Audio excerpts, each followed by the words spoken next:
Hello students, welcome to our YouTube channel English steno academy.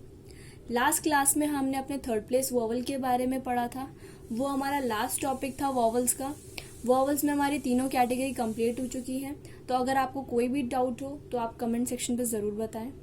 अब chapter 5 का ही हमारे कुछ रूल्स रह गए थे, वो हम पढ़ेंगे आज। तो पहला रूल है, The sound of Y at the end of the word is represented by the light dot। मतलब अगर आपका सिंपल, अगर मैं इस रूल को आपको बताऊं तो इस रूल में क्या है कि अगर आपका स्पेलिंग में Y आता है, साउंड में E आता है, तो उसे आप लाइट डॉट से रिप्रेजेंट करेंगे। कैसे? जैसे आपको वर्ड लिखना है लकी, स्पेलिंग में आपके पास Y है, साउंड में आपके पास ई आया लकी, तो आप क्या लिखेंगे? लक लिखा और ई के लिए लाइट डॉट लगा दिया, तो ये बन गया आपका लकी। जैसे आपको वर्ड लिखना है मनी, मनी, तो ये स्पेलिंग में तो वाई आ रहा है, साउंड में ई आया, तो ये आपका हो गया मनी। जैसे आपको वर्ड लिखना है लेडी, तो ये हो गया ले, डी, ले और डी लास्ट में। स्पेलिंग में वाई है, साउंड में ई है, तो आपको बस कुछ नहीं करना, सिर्फ लास्ट में लाइट डॉट लगाना है। जैसे मुझे वर्ड लिखना है फैमिली, तो ये हो गया फै में ली, फै में ए आ गया, ली में लास्ट में वाई के लिए डॉट, लाइट डॉट आ गया। नेक्स्ट एक और वर्ड लेते हैं, हमारा वर्ड है मंथली, तो ये हमने लिखा मंथ और ली, मंथली, ये हो गया मंथ और ली के लिए हमने लाइट डॉट लगा दिया, तो ये बन गया हमारे पास मंथली। तो बस रूल यही कहता है कि अगर आपके पास स्पेलिंग में लास्ट में वाई आता है और साउंड उसकी ई प्रोनाउंस होती है, तो उसे आप लाइट डॉट से रिप्रेजेंट कर दें। तो यही फर्स्ट हमारा रूल था। सेकेंड रूल है हमारे पास, अगर आपके पास हॉरिजॉन्टल स्ट्रोक होगा, इसको थोड़ा ध्यान से समझना, अगर हमारे पास कोई भी हॉरिजॉन्टल स्ट्रोक होता है और उसे कोई भी वर्ड ऐसा आ जाता है जिसपे थर्ड प्लेस वॉवल का इंडिकेशन हो, तो उस केस में हम उस स्ट्रोक को, आपको ये पता है कि थर्ड प्लेस में जो स्ट्रोक लगता है वो लगता है थ्रू द लाइन, बट इस केस में हॉरिजॉन्टल के केस में जो थर्ड प्लेस का जो स्ट्रोक है वो हमारा लगेगा ऑन द लाइन। अब ये लगता क्यों है वो हम देख लेते हैं। जैसे मुझे वर्ड लिखना है की, तो के और ई यही आ रहा है, ई मतलब थर्ड प्लेस वॉवल आ रहा है। अगर मुझे, तो के को कहाँ लिखना पड़ेगा? अगर मैं इस रूल को अभी फिलहाल छोड़ दूं तो मैं कहाँ लिखूंगी के को? थ्रू द लाइन लिखूंगी। अब थ्रू द लाइन का मतलब होता है लाइन को कट करके, तो मैं इसको के को किसी भी तरह से लाइन से तो कट कर नहीं सकती, हाँ लाइन के नीचे जरूर लिख सकती हूँ, ऐसे लिख सकती हूँ मैं, ठीक है। तो यहाँ पर ये रूल आपका जो है वो बोलता है कि अगर ऐसा कोई केस आ जाए जहां पर आपके पास थर्ड प्लेस वॉवल की कंडीशन आ जाए हॉरिजॉन्टल स्ट्रोक्स के लिए, तो उस केस में आप उस स्ट्रोक को थ्रू द लाइन ना लिख के, आप थ्रू द लाइन वैसे भी नहीं लिख रहे हैं, आप बिलो द लाइन ही लिख रहे हैं, ठीक है, तो उस केस में आप उसको लाइन के ऊपर लिखें, ऑन द लाइन लिखें, पर जो आप वॉवल लगाएंगे वो थर्ड प्लेस पर ही लगाएंगे।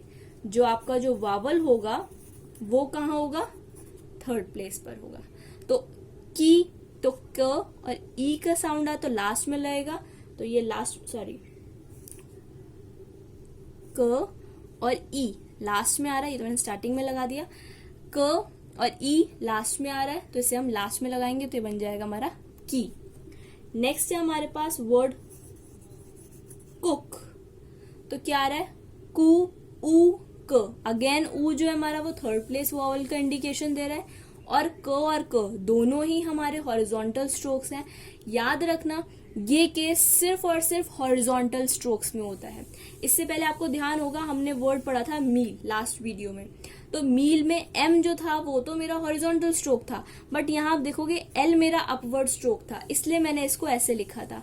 अगर ये एम के बाद एक और एम या एन होता, कुछ भी होता, तो मैं उसको इस तरह से लाइन पर ही लिखती। क्लियर? तो जैसे वर्ड हमारे पास कुक है, तो ये हो गया क और क, कु, और ऊ के लिए अब के से पहले आ रहा है तो के लास्ट में लग जाएगा, तो ये बन जाएगा हमारा कुक। जैसे वर्ड है हमारे पास इंक, तो एन और क दोनों हॉरिजॉन्टल है, ई साउंड करें थर्ड प्लेस की, तो हम एन से पहले आ रहा है तो एन से पहले लास्ट में लगेगा इंक। जैसे मुझे वर्ड लिखना है किंग, तो क और इंग हो गया और ये लाइट डॉट आ जाएगा किंग। इंग से पहले आ रही है साउंड तो लाइट डॉट क्या आएगा, स्टार्टिंग में आएगा। ठीक है, तो ये था हमारा सेकेंड रूल। आई होप समझ आया हो कि हॉरिजॉन्टल स्ट्रोक के केस में अगर आपके पास थर्ड प्लेस वॉवल का कोई भी साउंड आती है तो उस केस में आप जो स्ट्रोक लिखेंगे वो लिखेंगे ऑन द लाइन। क्लियर। अब नेक्स्ट हमारे पास है थर्ड रूल।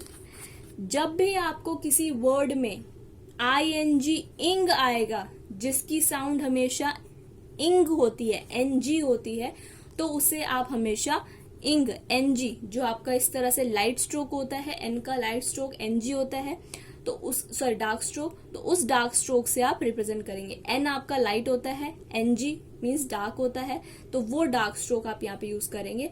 जैसे वर्ड है हमारे पास मेकिंग, तो ये हो गया हमारे पास वर्ड मेक, और अगर मुझे लिखना है वर्ड मेकिंग तो ये हो जाएगा मेकिंग। जैसे मुझे वर्ड लिखना है टेकिंग, तो ये वर्ड है हमारे पास टेक, और इंग लग जाएगा तो ये हो जाएगा टेकिंग। लीविंग, ये वर्ड है हमारे पास लीव, अगर मुझे वर्ड लिखना है लीविंग तो ये हो जाएगा हमारा लीविंग। Look, looking. नेक्स्ट है आस्क, आस्किंग। आस्क ऐसे लिखते हैं, आस्किंग होगा तो इंग लग जाएगा, ये बन जाएगा आस्किंग। तो जब भी आईएनजी होगा किसी भी वर्ड में तो उसे हम एनजी अपने डार्क से रिप्रेजेंट करते हैं, दैट इज इंग। लास्ट है हमारे पास यहाँ पर कुछ शॉर्ट फॉर्म्स। शॉर्ट फॉर्म्स हर चैप्टर में आएंगी, मैं आपको अगेन रिपीट कर रही हूँ, हर चैप्टर की हर शॉर्ट फॉर्म को आपको अच्छे से लर्न करना है। डिफरेंट या डिफरेंस, अगर दोनों में से कोई भी होता है तो डी को इस तरह से कट करेंगे, डार्क बनेगा। ठीक है, तो ये हो गया आपका डिफरेंस। विश, तो शो से रिप्रेजेंट करते हैं, लाइन से कट होता है विश। पुट, लाइन से कट होता है, पी से रिप्रेजेंट किया जाता है। टू बी, अब पुट लाइट होता है, टू बी डार्क होता है। इसे आप लाइट लिखेंगे और इसे आप डार्क लिखेंगे। मैं इसलिए साइड बाय साइड लिख रही हूँ क्योंकि वीडियो में थोड़ा वेरिएशन हो जाता है, लाइट और डार्क का समझ नहीं आ रहा होगा अगर आपको, तो आप इसे समझ लेंगे कि पुट आपका लाइट होता है और डार्क हमारा टू बी होता है। नेक्स्ट है ओ।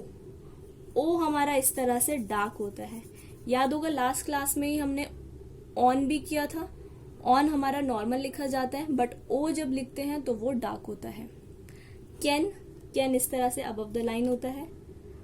गो अबव द लाइन ही होता है बट ये डार्क होता है। ऑट, ऑट इस तरह से होता है, टिल्ट होता है ऑट। इन या एनी, कुछ भी हो, दोनों के लिए एन का ही यूज होता है अबव द लाइन। ठीक है, यहां तक तो थी आपकी शॉर्ट फॉर्म्स।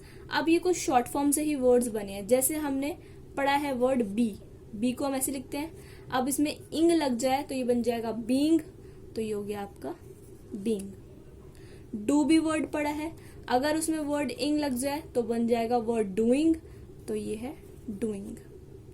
हैव भी आपने वर्ड पढ़ा है, अगर हैव में लग जाएगा इंग तो ये बन जाएगा आपका हैविंग। ऐसे ही बहुत सारे वर्ड्स बन जाते हैं जहाँ पे इंग जुड़ के न्यू वर्ड फॉर्म हो जाता है, वो हमने पढ़ा होता है शॉर्ट फॉर्म में, उसमें इंग लग जाता है तो एक न्यू वर्ड फॉर्म हो जाता है। तो यहाँ थी हमारी शॉर्ट फॉर्म्स। तो आपके पास अब आपका पूरा जो 5th चैप्टर है वो कंप्लीट हो गया है। आई होप आपको ये वीडियो समझ आई हो और पसंद जरूर आई हो। अगर आपको वीडियो पसंद आई है तो इसे लाइक, शेयर, सब्सक्राइब जरूर करें। Thank you very much.